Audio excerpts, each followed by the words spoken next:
Apocalipse capítulo 8 e versículo 9, eu vou ler, depois vocês que estão aí podem ler, tá? Paz seja com todos os santos. Senhor, nós te louvamos, ó Deus, porque reconhecemos a tua glória, a tua soberania, a tua majestade. E nessa manhã, suplicamos ao Espírito Santo para que mais uma vez possa nos auxiliar, ó Deus, nesse ensino, nos inspirando e nos levando a um conhecimento da sua palavra. Neutraliza todas as forças espirituais malignas no poder do nome do Senhor Jesus. Amém e graças a Deus. Bem, eu quero que vocês entendam que profecia, ela se cumpre por meio da história. Nenhuma profecia ela se cumpre por mágica, nenhuma profecia se cumpre do nada.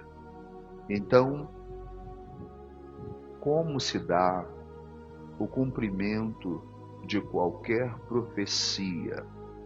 Ela sempre vai se dar por meio da história, do tempo. Quando alguém diz algo, como os profetas profetizavam, como essas profecias se cumpriam em um determinado ano, tempo, dia, mês e hora. E isso é uma história. Então, toda profecia, ela se cumpre por meio da história humana. Tudo bem? Ok. Para a quarta, para a gente acelerar aqui. Vamos embora. 8, 12 e 13. O quarto anjo tocou a sua trombeta e 1/3 do sol foi ferido, bem como a terra, parte da lua e das estrelas, de maneira que 1/3 deles se escureceu completamente. Glória assim, a Deus. Pode ir. 1/3 do dia ficou sem luz e também 1/3 da noite. Amém. Bom, vocês sabem que em Gênesis foi criado, Deus cria o sol e a lua, as estrelas, para quê, gente? Para iluminar. Iluminar o quê? A noite, a escuridão, as trevas. Então, beleza. Pois então, eles iluminam a terra. E eu coloquei aqui, ó. Logo nós entendemos que a quarta trombeta nos arremete para o período escuro da Idade Média. E nesse momento aqui, a gente está se relacionando com a iluminação espiritual da palavra de Deus, do Espírito Santo, de o próprio Cristo, que é o sol da justiça. Tá ok? Então a Idade Média, que também é chamada da Idade das Trevas, por quê, gente? Por que a Idade Média é chamada da Idade das Trevas? Porque a luz da palavra de Deus deixou de brilhar. Tá bom? Essa que é a realidade. A Bíblia foi tirada do povo, o conhecimento, ficou com pouquíssimas pessoas, e essas pessoas tentaram manter viva essas palavras, essa verdade de Deus. Tá? Um exemplo disso são os valdenses que fugiram para os montes, para as... como é que se fala? Aqueles buracos na parede, caverna, né? E ali eles começaram a escrever, transcrever a Bíblia Sagrada, e eles desciam escondido e davam na mão do povo pedaços da Bíblia e voltavam, porque senão eles eram... Tá? E eles iam lá, escreviam e davam para o povo. Eles começaram a fazer, esse evangelismo, essas missões com o objetivo de manter viva a palavra de Deus. Tá?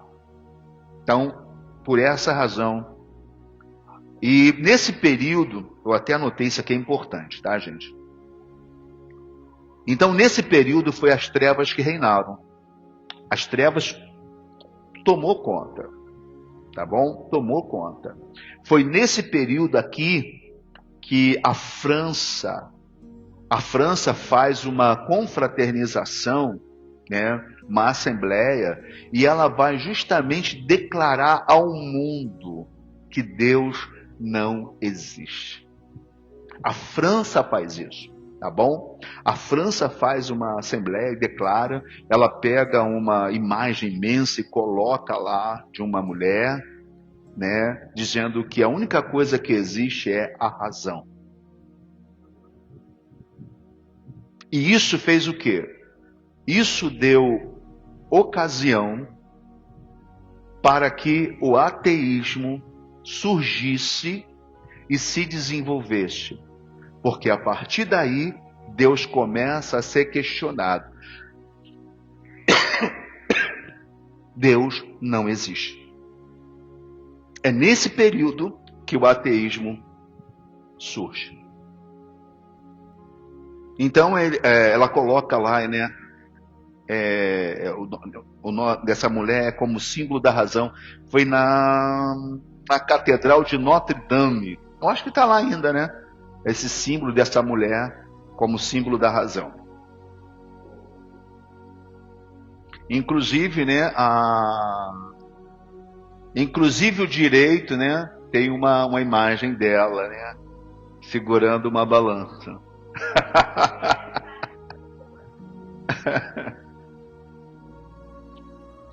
O homem em si, ele talvez não teria essa consciência, ou assim, enfim, mas por trás, o mundo espiritual parece até que é uma afronta à imagem da igreja, né? Porque a igreja é simbolizada por uma mulher, e aí vem, e a igreja aponta para Cristo, que aponta para Deus, e vem, assim, uma influência satânica por trás, criando uma imagem de mulher, se colocando nesse lugar da razão e afrontando a fé, né? Muito bom. Olha, tá vendo? Já estão começando a interpretar profeticamente alguns fatos que essas interpretações é que nos leva a uma verdade espiritual oculta por trás de alguns fatos, atitudes e comportamentos. E é justamente isso que a igreja tem perdido. Então, alguns comportamentos, algumas atitudes, o cristão, por ser tão lógico, ser tão racional, ele não consegue enxergar uma influência espiritual naquele comportamento, naquele sentimento, naquela ação. É por isso que a igreja está descambando. Quinta trombeta, Apocalipse 9, verso 12.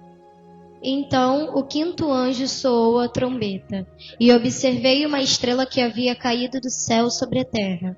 Aquela estrela foi entregue à chave do poço do abismo. Assim que ela abriu o poço do abismo, subiu dele fumaça como a de uma colossal fornalha. O sol e o céu escureceram com a fuligem que saía do abismo. Foi entregue o que? O poço do? A chave? Beleza, continua. Desta fuligem saíram gafanhotos que vieram sobre a terra, e lhes foi concedido o poder como o dos escorpiões da terra. Contudo, eles receberam ordens para não causar dano nem à relva da terra, nem a qualquer planta ou árvore, mas tão somente aqueles que não haviam recebido o selo de Deus em suas frontes. Amém. Veja, o verso 12 aqui é a quinta trombeta, beleza? Veja, o que ela descreve? É bem interessante que a palavra abismo também é usada para o planeta Terra em 1 Coríntios capítulo 11, verso 14. Tá ok? Então eu quero que vocês entendam que isso aqui está falando justamente de uma religião que nasce em um período muito, muito, muito sinistro. Lê para mim Apocalipse 9, verso 1. Então o quinto anjo soou a trombeta, e observei uma estrela que havia caído do céu sobre a terra. Aquela estrela foi entregue à chave do poço do abismo. Glória a Deus. Veja, a quinta trombeta apresenta o surgimento, tá, segundo os estudiosos e sábios, do progresso do islamismo na Arábia, a partir do século VII. Tudo bem? Aí vem um grande mistério, olha só. A Arábia, ela é chamada o poço do abismo. Que legal, não é? Ela é chamada do poço do abismo, por causa dos seus desertos e áreas vazias. Então, ela é assim chamada. Coincidência? Não sei. Tá bom? Veja, e eles acreditam em 25 profetas, entre eles Moisés, Jesus e Maomé, tá? E Maomé é visto como o último mensageiro, trazendo a mensagem final de Deus a toda a humanidade, sobre a forma do Alcorão, sendo isso resignado como selo dos profetas. Ou seja, Maomé se coloca como o último profeta enviado por Deus, ou seja, melhor do que Jesus, né? Então a gente está falando aqui do surgimento do islamismo e que ele causaria dano por 5 meses. Agora, o que significa 5 meses, irmãos? Em profecia. Alguém quer fazer a matemática? Alguém?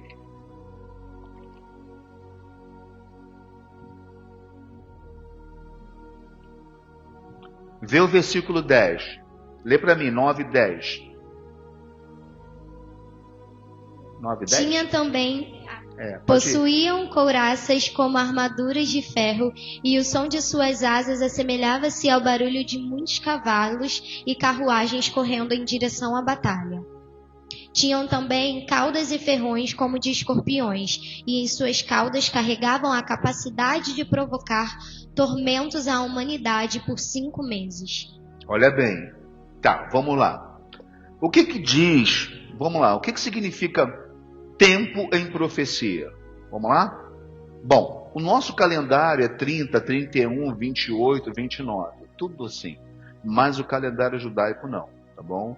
No calendário judaico, todos os meses são 30 dias exatos. Tá ok? Então vamos lá. Multiplica aí. 5 vezes 30.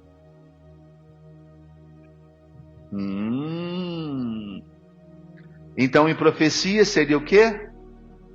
Segundo Números 14, 34 e Ezequiel 4, 6 e 7, o que significa? 150 anos. Então, eles teriam o poder de danificar a terra por 150 anos. Tudo bem? Então, mas qual é o período que se cumpre isso aí na história? Ele vai de 1299 a 1449. Aí vamos para a história. Depois vocês pesquisam. Eu botei lá. Em 27 de julho de 1299, o Otomã fundou o Império Otomano. E os muçulmanos investiram contra a Grécia. Ó, sempre a profecia vai se cumprir por meio da história. Então, investiram contra a Grécia. Não teve nenhum resultado. Mas contando 150 anos, chegamos até 27 de julho de 1449. Olha que coisa incrível.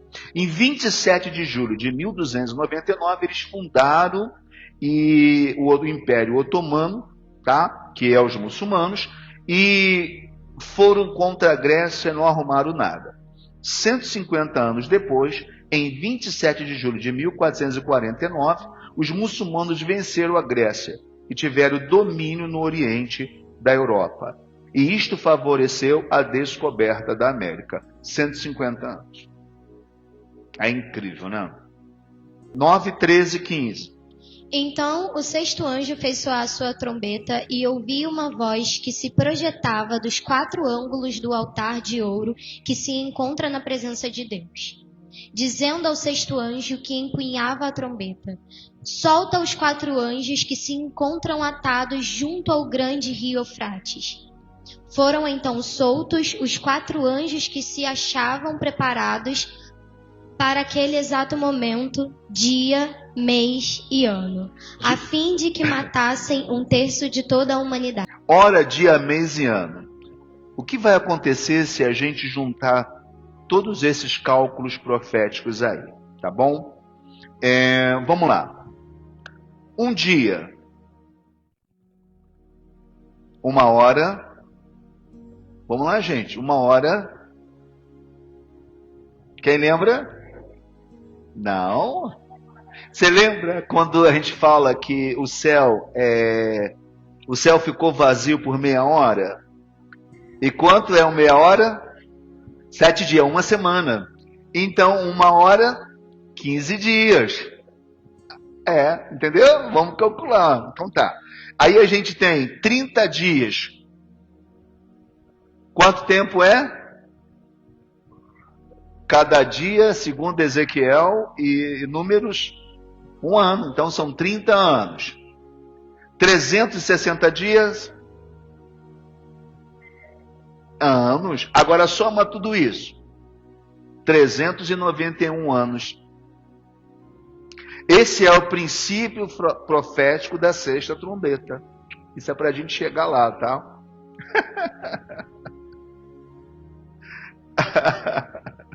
Então foi a partir daí que aconteceu o toque da...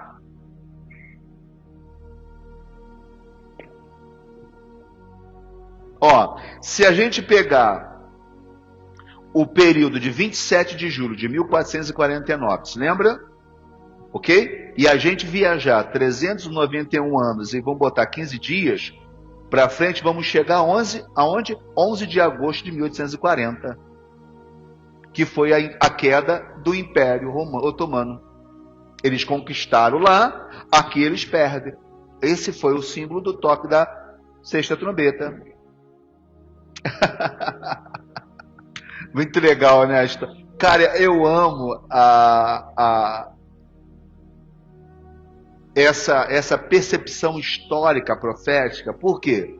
Porque não tem como errar, porque você vai para a história, você vai para o Google, você não tem como você errar. Tá?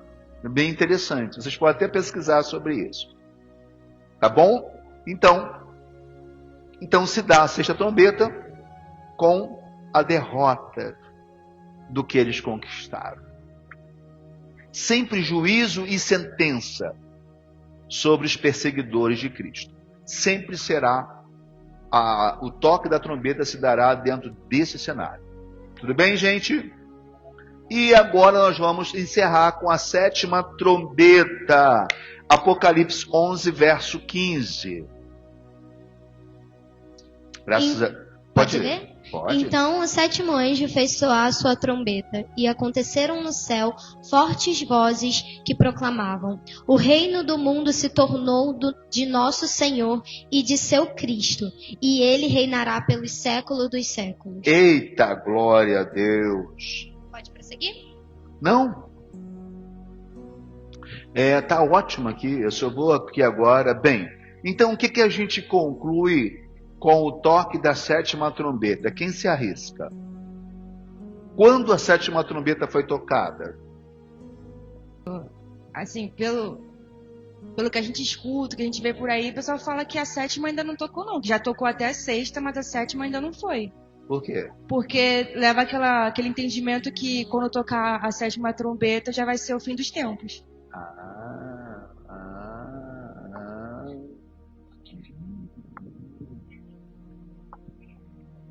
Claro, então a gente conclui que a sétima trombeta, quando for tocada, essa é a única que nós ouviremos. Pastor, uma pergunta. Existe um padrão de tempo? Não. De uma trombeta para outra? Não. É de acordo com os fatos históricos. É como se Deus, assim, olhasse lá de cima e falasse: agora eu vou mandar juízo sobre tu. Pastor, vai ser bem legal. É só uma dúvida, é porque eu não sei se de fato faria sentido. Se a gente for reparar em relação, em comparação na realidade das outras 6 trombetas com a sétima, todas as 6 elas são marcadas por um ato histórico, como o senhor explicou. Em questão da sétima, a gente não tem nenhum marco, porque é algo que ainda vai acontecer. Então, acho que talvez por esse motivo não seja... Aí, eu te peço para ir para a igreja de Laodiceia. Mas, historicamente, quando você olha para trás, você consegue ver o futuro. Então, que ele meio que se repete. Acredito eu que se a gente fizer uma métrica de tempo em tempo de uma... A gente pode chegar aí a alguma coisa, mas... Só mas pensamento. Muito bom, tem sentido. Porque a gente pode ver se existe um padrão ou não. Porque se vamos supor que se foi dobrando. Da primeira para a segunda foram 7 anos. Da segunda para a terceira, 14. Entendeu? E não sei, são só pensamentos que eu tô... Não, mas tá certo. Pastor, eu entendi o que Vamos lá para a igreja de Laodiceia? Pastor, eu entendi o que a Aninha quis dizer. Por exemplo, João escreveu Apocalipse. Então, lá atrás, hoje a gente tem essa cronologia de tempo porque Não, passamos tá por correto. isso. Não, tá certo. Porque passamos por isso. Então, algo que ainda vai acontecer, não tem como a gente cronometrar. A gente só vai saber Tem uma percepção, mas... que durou 150 anos porque a gente vai estudar a história, mas de algo que já estava escrito. quem está dentro não tem assim, né? Mas acontecia. vamos lá. Ao anjo da igreja que está em Laodiceia, isto diz o Amém. Estou em Apocalipse, capítulo de número 3, verso 14. Isto diz o Amém, a testemunha, o fiel, o verdadeiro, o príncipe da criação de Deus. Eu conheço tuas obras, que não é quente e nem frio. Quem dera fosse frio ou quente. Assim, posto que és morno, e não é quente nem frio, eu te vomitarei da minha boca. Porquanto dizes, sou rico. Bem, como é que estão as igrejas hoje? Beleza. Eu me enriqueci e não tenho necessidade de coisa alguma, mas não sabes que és pobre, miserável, digno de pena e nu. Eu te aconselho que adquiras de mim ouro provado por fogo, para que seja rico, e uma veste branca. Então já sabe o que significa, né? Vestir-te para que não se exiba a vergonha de tua nudez, e unguento para ungir teus olhos, para que possa ver. Eu repreendo e disciplino a todos os que eu amo. Portanto, sê zeloso e te arrepende. Eis que estou à porta e chamo. Se alguém escuta a minha voz e abre a porta, eu entrarei com ele e comerei com ele e ele comigo. Ao vencedor lhe concederei que se assente comigo em meu trono, assim como eu também venci e me sentei com meu Pai em seu trono. O que tenha ouvido, entenda o que o Espírito diz às igrejas. Bem, qual é o cenário para que a 7ª trombeta toque? Agora, nós estamos ou não estamos nesse cenário? As igrejas estão cada vez mais ricas. As vestes não estão mais brancas, porque todos estão tentando agora se enriquecer, ao invés de enriquecer o Evangelho com as suas verdades. Correto? Então hoje as igrejas estão nesse cenário aqui, ó. Todos estão se vangloriando. Vocês estão entendendo o que está acontecendo? A igreja está virando um show, um teatro, onde os ricos são separados dos pobres. Onde está Cristo nisso? Nós estamos num cenário de uma igreja que diz ser rica e se vangloria, mas diante de Deus, ela é pobre, miserável, cega e nua. E o pior é que muita gente hoje está sendo seduzida por esse status. O tempo de Deus não tem mais valor para o crente, porque ele não tem fé. Ele quer que o homem faça por ele, mas ele não consegue esperar o que Deus vai fazer por ele. Vocês já repararam? Vem para a minha igreja que você vai ser presbítero, diácono, pastor. Porque ele não tem paciência de ser trabalhado para chegar o tempo de Deus na vida dele. Quantas pessoas isso acontece? Vem para a minha igreja para dirigir o círculo de oração.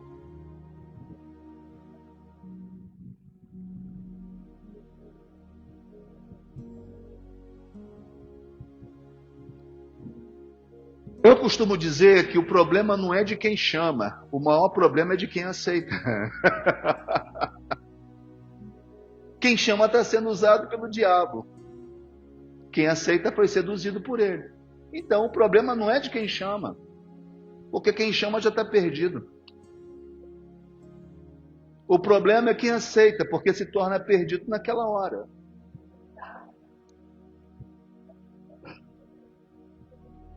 Você já reparou? Quando você começa a se firmar numa igreja, ter responsabilidade, você nunca teve, você nunca quis. Quando você começa a se firmar, aparece parente, mãe, filho, pai, tio, avô, e fica assim, vem para minha igreja. Vamos para tal lugar, vamos para o outro, vamos fazer. Vocês nunca repararam isso não, gente? Ou seja, deixa eu te levar, porque o Deus que está trabalhando na sua vida não vai continuar mais trabalhando. É ação demoníaca. É simples assim, pô.